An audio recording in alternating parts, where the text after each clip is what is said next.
धम्मपद भगवान बुद्ध के वचनों का अनूठा संग्रह। धम्मपद इसे मानवता की दिग्दर्शिका, गाइड टू द ह्यूमैनिटी कहा जाए तो अतिशयोक्ति नहीं होगी। ये ग्रंथ त्रिपिटक के खुद्दक निकाय का अंग है। इसमें 26 वग्ग अर्थात वर्ग अथवा अध्याय हैं, जिनमें कुल 423 गाथाएं हैं। गाथा का शाब्दिक अर्थ होता है गेय पद, अर्थात वे पद जिनका संगायन किया जा सके। धम्म पद की प्रत्येक गाथा गेय है। यह दुनिया का अकेला ग्रंथ है जिसका विश्व की लगभग हर भाषा में अनुवाद हुआ है। यह है तो भगवान बुद्ध के वचनों का संग्रह, है तो एक बौद्ध ग्रंथ, लेकिन वास्तव में यह मानवता की निधि है, दुनिया की धरोहर है। जर्मनी के सुप्रसिद्ध विद्वान मैक्स मूलर का कहना है, पाली ग्रंथ धम्मपद मेरे लिए अत्यंत प्रिय है। निश्चित रूप से ये पद्यों का अत्यधिक रोचक संग्रह है, जो बौद्ध विचारों का वास्तविक चित्र प्रस्तुत करता है।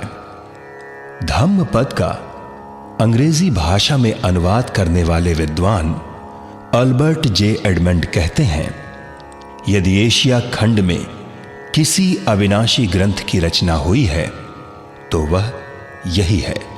सुप्रसिद्ध बौद्ध विद्वान महापंडित राहुल सांकृत्यायन का कथन है, बौद्ध धर्म का यही एक ऐसा ग्रंथ है जिसका संसार की सभी भाषाओं में अनुवाद उपलब्ध है।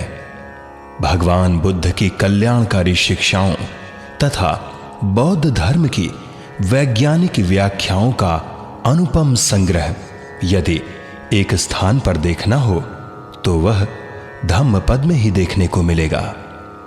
धम्म जगत के सुविख्यात आचार्य डॉक्टर भदंत आनंद कौसल्यायन कहते हैं, और केवल एक पुस्तक को जीवन भर साथ बनाने की यदि कभी आपकी इच्छा हुई तो विश्व के पुस्तकालय में आपको धम्मपद से बढ़कर दूसरी पुस्तक मिलना कठिन है। दुनिया के विद्वान इस ग्रंथ का गुणगान करते हैं। Burma, Cambodia, Laos, Sri Lanka, Thailand, Malaysia इत्यादि बौद्ध देशों में आज भी धम्मपद के अखंड पाठ की परंपरा जीवित है।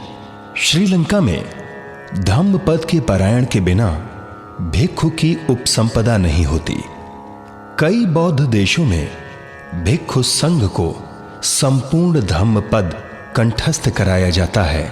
आज भी धम्मपद की 423 गाथाएं 26 वग्ग में संकलित हैं। ये गाथाएं न केवल धम्म का सार हैं, बल्कि धम्म की दृष्टि से कई शब्दों को भी उनके वास्तविक अर्थों से परिचित कराती हैं, जैसे ब्राह्मण, पंडित, आर्य इत्यादि।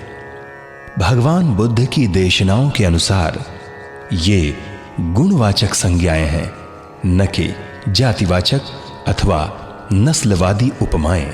राजेश चंद्रा और भास्कर साल्वे कमलवीर की जुगलबंदी में प्रस्तुत है संपूर्ण धम्मपद का सस्वर सानुवाद संगायन।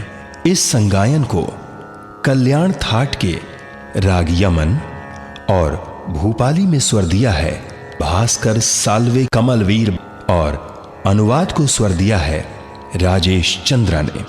इस संगायन को सुनना भी पुण्यकारक है।